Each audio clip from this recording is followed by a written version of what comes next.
Hey everyone, today we're gonna see how to activate or enable Live Server on Visual Studio Code.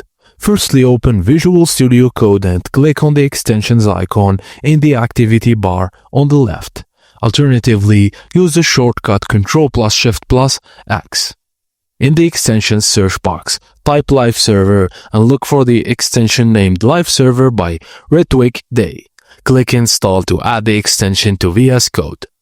After installation, you should see an installed message in the extensions panel, and Live Server should be now listed under your installed extensions. Now open the HTML file you want to preview in the browser and click the Go Live button at the bottom right corner of the VS Code window. Your default web browser will open automatically, displaying your HTML page.